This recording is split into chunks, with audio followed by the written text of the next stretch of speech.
الحمد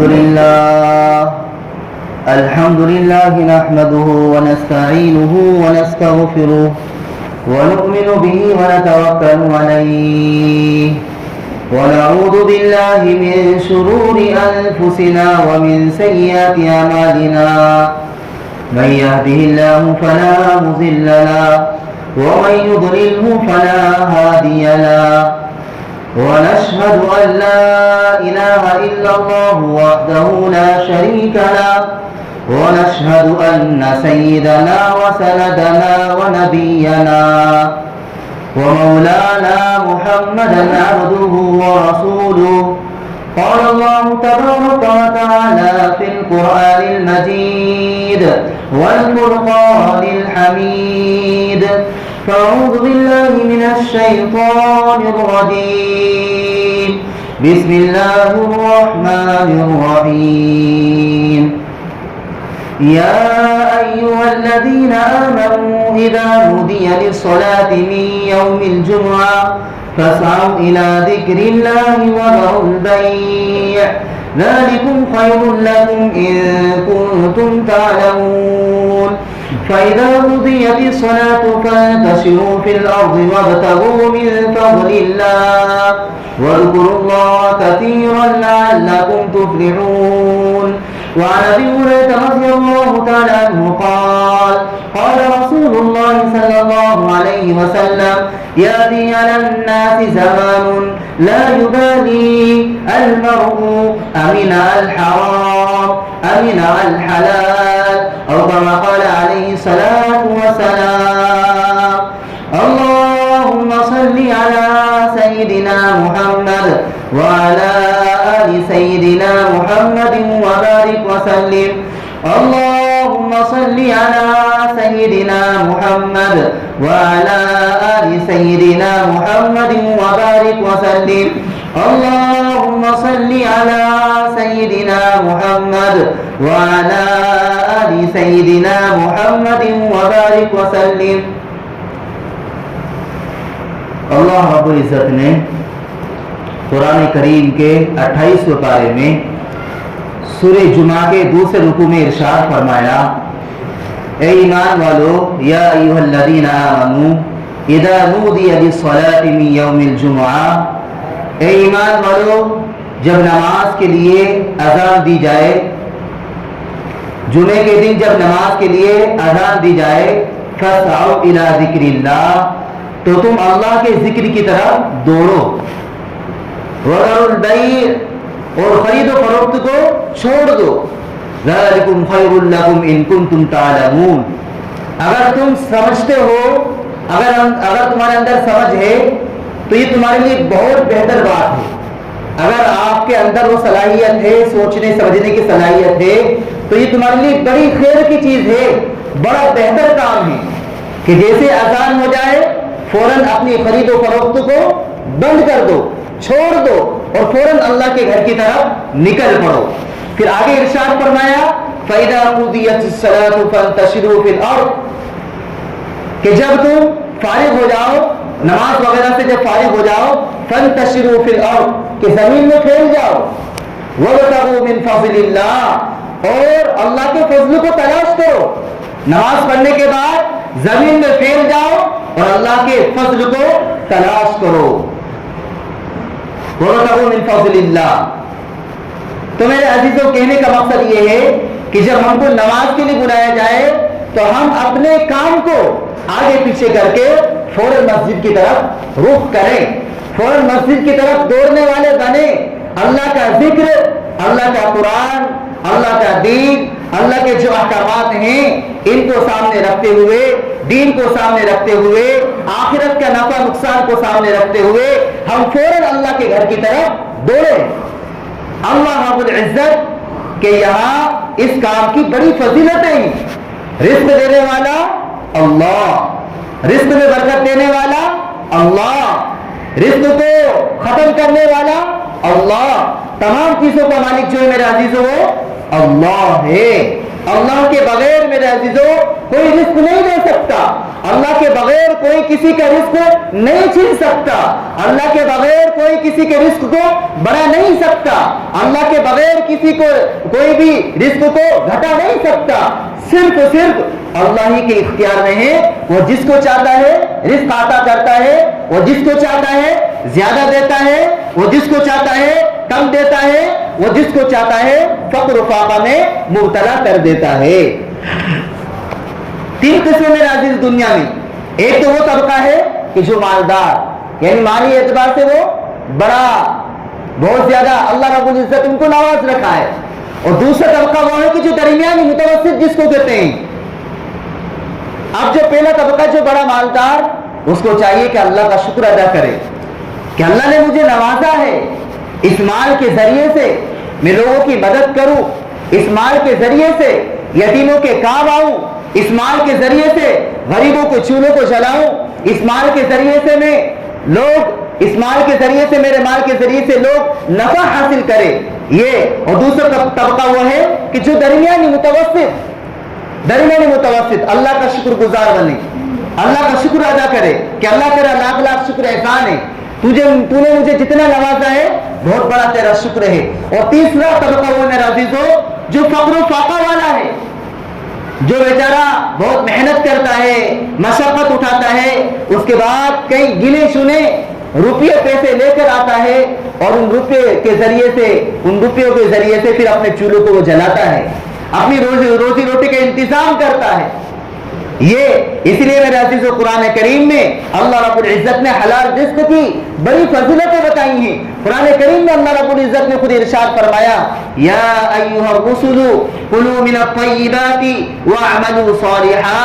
انبیاء علیہ الصلوۃ والسلام کو اللہ رب العزت نے 2 ہدایت دی اس آیت کریمہ میں. فرمایا یا ایھا الرسل, اے رسولو, کلوا من الطیبات, کہ حلال رزق کھاؤ, اور آگے ارشاد فرمایا وَاعْمَلُوا صَالِحًا, اور اعمال صالحہ کرو. حلال رزق اختیار کرو اور اعمال صالحہ. حلال رزق میرے عزیزو, اگر ہمارا جو معاشرہ ہے, اگر ہمارا علاقہ ہے, ان کے لوگ اگر جائزہ لیا جائے تو بہت زیادہ نماز پڑھنے والے اور بہت زیادہ تہجد گزار, بہت زیادہ اشراقوں کے پابند, قرآن کی تلاوت کرنے والے, لیکن ان کی جو معاشی جو زندگی ہے, ان کی معاشی جو زندگی جس کو کہتے ہیں کسب, جس کو کہتے ہیں جو کمائی جو ہے, وہ اللہ معاف کرے وہ غلط راستوں سے آ رہا ہے, غلط اسباب اختیار کر رکھے ہیں, سودی کاروبار چل رہا ہے, سودی اعتبار سے وہ کھا رہے ہیں, کما رہے ہیں, کوئی بیاج ہے, سود جو جس کو کہتے ہیں, وہ بس اپنے اعتبار سے وہ کھا رہے کما رہے ہیں. تو کیا فرمایا کہ دیکھیے معاشرے میں ایک بڑی کمزوری میرے عزیزو کہ صرف ہم عبادت کی طرف نظریں کریں, اور جو دوسری جو چیزیں ہیں جن کو شریعت توجہ کی بولتی ہے کہ ادھر بھی توجہ کرو, جو حلال رزق جو ہے جس کو کہتے ہیں کسب معاش, کسب حلال جس کو کہتے ہیں حلال کمائی, یہ بہت کم لوگ اختیار کرتے ہیں. کچھ نہ کچھ میرے عزیزو فالٹ رہتا ہے. اب آپ کہیں گے صاحب مولانا آج کے دور میں کہاں جاؤ گے, کیا کہیں گے, ہمارا سوال کیا رہے گا, آج کے دور میں ہم کچھ کر ہی نہیں سکتے کہ کہیں نہ کہیں تو فالٹ تو ہر ایک کے کاروبار میں ہوتا ہے, کہیں نہ کہیں تو سودی کاروبار تو چلتا ہی ہے. بڑے بڑے دیندار لوگوں کو دیکھ لو کہ سودی کاروبار چل رہے ہیں, لون کے نام پر, سود کے نام پر, جو بہت سارے جو کیا بولتے سموہ کے نام پر جو کاروبار چل رہے ہیں. میرے عزیزو, ان کے بغیر بھی ہمارا کاروبار چل سکتا ہے, ان کے بغیر بھی ہم بہترین طریقے سے کما سکتے ہیں. جب انبیاء علیہ الصلوۃ والسلام کو وصیت کی جا رہی ہے اور ہدایتیں دی جا رہی ہیں کہ رسولو تم حلال رزق کے ذریعے سے اپنے پیٹ بھرو, حلال رزق کھاؤ اور اعمال صالحہ کرو, پتہ یہ چلا میرے عزیزو کہ حلال رزق جو ہے وہ اعمال صالحہ میں بڑا دخل ہے. اعمال صالحہ یعنی نیک اعمال کرنے میں رزق حلال کا بڑا دخل ہوا کرتا ہے. جس کا رزق پاک ہوا کرتا ہے, جس کی روزی صاف ستھری ہوا کرتی ہے, وہ نیک اعمال کرتا ہے, صاف ستھرا رہتا ہے. وہ کہتے ہیں نا کہ انسان جیسا کھاتا پیتا ہے نا ویسے بکتا ہے, پھر وہ ایسی زندگی گزارتا ہے, جیسا کھاتا پیتا ہے پھر ویسے ہی بکتا رہتا ہے. اور اس کے بارے میں بدگمانی, اس کے بارے میں بدگمانی, اس کو برا کہنا, اس کو برا کہنا, اس طریقے سے, کیونکہ اس نے کھایا پیا ایسا ہے. جس کی نشر و نما میرے عزیزو جس کی پرورش اور جس کی یوں سمجھو جس کی تربیت اگر حرام کمائی سے اگر کی جائے اور جس کے پیٹ میں حرام کمائی اگر پنپنے لگے، میرے عزیزو بتائیے آپ اس شخص سے یا اس اولاد سے کیسے خیر کی توقع کر سکتے ہیں؟ انسان جیسا کھاتا ہے نا ویسے ہی نکالتا ہے، منہ کے ذریعے سے نکلتا ہے اس کا کھایا پیا کہ ہاں یہ کتنا دیندار ہے، ہاں کتنا بڑا یہ نمازی ہے، کتنا بڑا یہ تہجد گزار ہے۔ ہو سکتا ہے میرے عزیزو بہت سارے لوگوں کو میری باتیں ہضم نہ ہوتی ہوں، لیکن بات تو صحیح یہی ہے میرے عزیزو کہ جو انسان جیسا کھاتا پیتا ہے نا ویسے وہ بکتا ہے، پھر ویسی زندگی گزارتا ہے، ویسے وہ لوگوں کی زندگی کو اجیرن کرتا ہے، وہ لوگوں کو بدگمان کرتا ہے، وہ لوگوں کے بارے میں غلط سلط باتیں کرتا ہے، وہ لوگوں کے بارے میں غلط سلط فتویٰ دیتا ہے، لوگوں کو برا بھلا کہتا ہے، ارے وہ برا ہے، ارے وہ تو ایسا ہے، وہ تو ایسا نہیں کرتا، وہ اس کا کاروبار تو سودی کاروبار ہے، وہ تو غلط انسان ہے، وہ چاہے وہ کیا داڑھی رکھ لے، یہ نماز پڑھتا ہے لیکن وہ ایسا اس طریقے سے میرے عزیزوں پھر وہ زندگی گزارتا ہے۔ تو کیا فرمایا؟ وَاعْمَلُوا صَالِحًا، کہ اعمال صالحہ میں کسب حلال کا بڑا دخل ہوا کرتا ہے، ان حلال رزق کا بڑا دخل ہوتا ہے۔ ارے صاحب کیا کرے، پہلے تو بہت نماز پڑھتے تھے، اب تو مولانا کیا کرو مسجد میں جانے کی اچھا نہیں ہوتی، نماز پڑھنے کا دل نہیں کرتا، قرآن کی تلاوت کرتے تھے ماشاءاللہ لیکن اب تو وہ قرآن کی تلاوت بھی چھوٹ گئی۔ ارے میرے بھائی ذرا سوچ تو صحیح اپنی زندگی کے بارے میں کہ تو ہرے ہرے نوٹ کے چکر میں جو زندگی گزار رہا ہے، تیرا کاروبار کچھ ایک تو کر ذرا۔ حضرت امام ابو حنیفہ رحمۃ اللہ علیہ کے نام تو آپ نے سنا ہوگا۔ حضرت امام ابو حنیفہ رحمۃ اللہ علیہ کے ساتھ کوئی شریک تھے، حفص بن غیاث، جن کو نام دیا گیا کہ ان کی پارٹنری تھی، تجارت میں تجارت کرتے تھے پارٹنری میں۔ اب انہوں نے حضرت امام ابو حنیفہ رحمۃ اللہ علیہ نے اپنے پارٹنر کو جو شریک تھا ان کو کہا، حفص بن غیاث کو کہا کہ یہ سامان لے کر جاؤ آپ، اور دیکھو جو بھی اس کو خریدے اس کو یہ بتا دینا کہ دیکھیے یہ عیب دار چیز ہے، اس میں تھوڑا سا عیب ہے، تاکہ وہ مطلع ہو جائے اور بالکل معاملہ کلیئر ہو جائے، صاف ستھرا ہو جائے۔ اب حفص بن غیاث نے وہ سازو سامان بیچ دیا، گھر آ گئے، پوچھا حضرت امام ابو حنیفہ رحمۃ اللہ علیہ نے کہ بیچ دے سامان، تجارتی سامان؟ تو کہ جی ہاں الحمدللہ بک گیا، بڑا اچھے نفع کے ساتھ بکا جو بھی آپ نے سامان دیا تھا۔ تو کہ اچھا یہ بتاؤ آپ نے مطلع کر دیا تھا سامنے والے کو، یہ کہہ دیا تھا کہ اس کے اندر عیب ہے؟ حفص بن غیاث رحمۃ اللہ علیہ کی گردن نیچے جھک گئی اور کہنے لگا حضرت میں تو بھول گیا بالکل، اور مجھے تو معلوم بھی نہیں کس نے وہ سامان خریدا، بھول چکا میں تو۔ حضرت امام ابو حنیفہ رحمۃ اللہ علیہ نے اسی وقت جو 30,000 دینار تھے، کتنے؟ 30,000 دینار جو اس تجارت سے نفع ہوا تھا اور جو اس پراپرٹی میں لگایا تھا، 30,000 دینار کو صدقہ کر دیے، اور کیا کہا کہ نہیں میں مشکوک مال کو اپنی تجارت میں شامل کرنا نہیں چاہتا، کیونکہ جو سامان میں نے تجھے دے کر بھیجا تھا اس میں شک تھا، اس میں عیب تھا، اور تو نے اس عیب سے لوگوں کو یعنی جس کو بھی تو نے یہ دیا مطلع نہیں کیا، اب میرے لیے یہ جو تجارت کا جو پیسہ ہے وہ جائز اور حلال نہیں ہے۔ فوراً مطلع کیا اور اس کو صدقہ خیرات کر دیا۔ آج ہم سمجھو پیسوں کے نام پہ میرے عزیزوں اپنی زندگی کو برباد کر رہے ہیں۔ بہت سارے لوگ تو یوں سوچتے ہیں صاحب یہ خرید لو وہ خرید لو، ٹریکٹر خرید لوں، ٹرائلی خرید لوں، زمین خرید لوں، مکان خرید لوں، بس اسی میں کامیابی ہے۔ ارے میرے عزیزوں جس اولاد کے لیے ہم جن گھر والوں کے لیے حلال حرام کی تمیز نہیں کر رہے ہیں، غور سے سنو میری بات کو، کہ جس اولاد کے لیے جن گھر والوں کے لیے ہم حلال حرام کی تمیز کیے بغیر زندگی گزار رہے ہیں، یہی عورت، یہی اولاد اور یہی گھر والے کل قیامت کے دن قسم خدا پاک کی گریبان پکڑ لیں گے اور کہیں گے کہ ہم نے تجھ سے تھوڑی کہا تھا کہ تو حرام کما کے لے کر آ، ہم نے تجھ سے تھوڑی کہا تھا لوگوں کو دھوکہ دے کر پیسے کما کر لے کر آ، کسی کے گلے کو کاٹ کر تو پیسے کما کے لے کر آ، یا کسی کی رزق کو چھین کر تو پیسے کما کر لے کر آ۔ اس لیے اللہ کے نبی صلی اللہ علیہ وسلم نے ارشاد فرمایا یاتی علی الناس زمان، ایک ایسا زمانہ آنے والا ہے، ایک وقت ایسا آئے گا، ایک زمانہ ایسا آئے گا، لا یبالی کہ لوگوں کو پتہ ہی نہیں رہے گا، امینا الحرام الحلال، یعنی لوگوں کو پتہ ہی نہیں رہے گا کہ یہ حلال ہے یہ حرام ہے، بس آنے دو، کتنے کمائے